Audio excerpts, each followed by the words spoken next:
Namasté les amis, comment estás, comment ça va? Alors aujourd'hui on va parler lecture. Je viens de terminer le dernier Maxime Chatham, Le Signal, un livre qui a bien cartonné en cette fin d'année. Je vais vous dire ce que j'en pense, s'il faut le lire ou s'il ne faut pas le lire. C'est parti. Alors on commence l'histoire rapidement.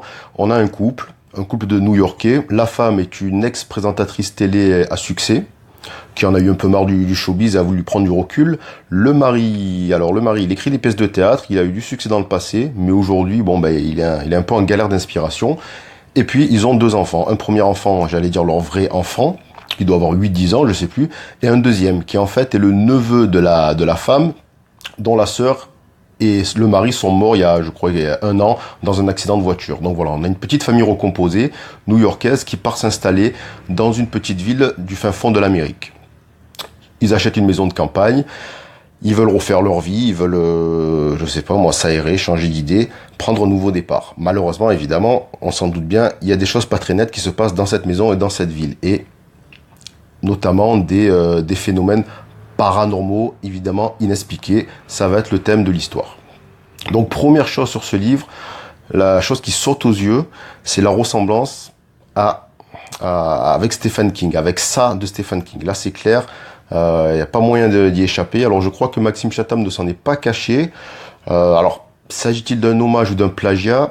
Ça, à chacun de s'en faire son idée. Bon, moi, je dirais plutôt que c'est un hommage, hein, parce que forcément, ça se sent dans le livre. Alors, parlons des points de ressemblance, parce que c'est vraiment la première chose qui saute aux yeux quand on lit ce livre. Alors déjà, c'est le début. Dans le début, comme dans ça de Stephen King, Maxime Chatham introduit plusieurs personnages. Je crois que, 4, 5, 6, je sais plus, des personnages sur 5-10 pages, et il vous les présente, il raconte une anecdote sur eux, et évidemment, il leur arrive un truc. Donc tous ces personnages, introduits chapitre par chapitre, un par un, n'ont en apparence aucun lien entre eux. Sauf que, évidemment, on verra ensuite quel est le lien entre tous ces gens. Donc c'est exactement pareil dans ça. Bon, sauf que Stephen King, lui, il prend des centaines de pages pour faire ça. Maxime Chatham va un peu plus droit au but, et je l'en remercie. Deuxième point commun, c'est le décor. On est dans une petite ville américaine très conservatrice, assez isolée, où dans le passé ont eu lieu quelques massacres et tueries. Et puis, évidemment, les héros sont un groupe d'enfants, donc là, parallèle avec ça, toujours. Ils combattent un phénomène paranormal et violent qui se manifeste par période dans leur ville. Donc c'est pareil. Et puis évidemment, les clins d'œil de Maxime Chatham. Donc là, c'est des clins d'œil cash, direct, il n'y a pas d'ambiguïté. Ou parfois, il fait appeler la ville, le mal qui sévit dans la ville, il le fait appeler ça par les enfants. Et puis quelques scènes comme celle de la scène de la bibliothèque, quoi, qui ressemble un peu à celle de Stephen King. Et puis je crois qu'à un moment donné, il n'hésite pas il cite, je sais plus pourquoi, le nom de la ville dans laquelle se déroule l'histoire de ça. Je me rappelle plus le nom de la ville, je l'ai pas noté, enfin bon, peu importe. Alors, pour le livre, on va commencer par les points forts, évidemment. Donc moi, ce qui m'a frappé, c'est que dès le début, donc Maxime Chatham a réussi à créer une tension assez forte. Donc ça vous happe vraiment assez rapidement. Et puis l'addiction naît chez le lecteur quasiment de suite. Hein. Vous lisez au bout d'une page, vous êtes déjà addict et vous avez envie de tourner les pages. Donc très très bonne accroche. Ça permet de tenir le lecteur en haleine. On a envie de connaître la suite. Deuxième point fort, je dirais, c'est le lieu où se déroule l'action. Comme dans beaucoup de ses livres, bon, j'ai pas lu tout Maxime Chatham, loin de là, et comme justement dans Stephen King le fait très bien, c'est justement l'importance du lieu, comme j'en parlais dans une autre de mes vidéos, où là le lieu, la ville devient vraiment un élément, un personnage à lui-même.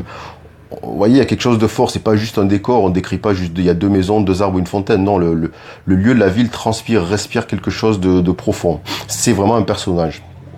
Et puis surtout, pas de temps mort, il se passe toujours un truc, un rebondissement à chaque chapitre. Donc on devient vite addict, on a envie de lire la suite, et je vous dis, je l'ai avalé assez rapidement, peut-être en 3-4 jours, ce qui est rapide pour moi, hein, quand je lis un thriller, parce qu'en général je n'en lis pas beaucoup.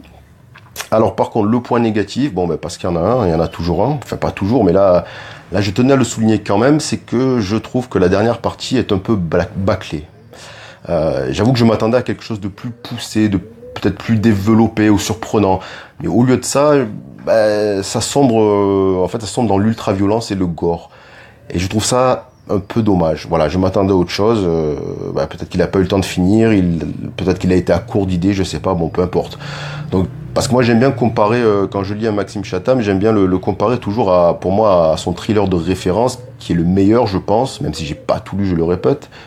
Et peut-être un des meilleurs thrillers français tout court, c'est Les Arcanes du Chaos. Où là vraiment on est à un niveau quand même au-dessus, ou au-delà du thriller.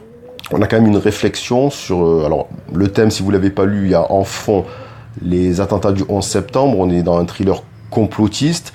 Et là, la fin, vraiment, elle vous met une claque, quoi. Elle est hyper surprenante, c'est pas une fin à la con, hein.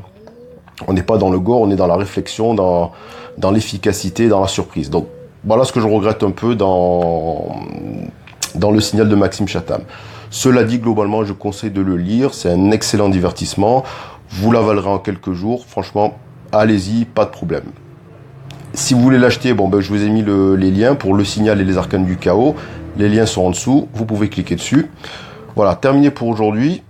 Ben moi, je vais vous laisser. Si vous avez aimé, n'oubliez pas de vous abonner. Comme je le dis encore une fois, la chaîne est toute nouvelle. Donc, ça m'aidera à gagner en visibilité. Je vous dis à très bientôt. Ciao, ciao.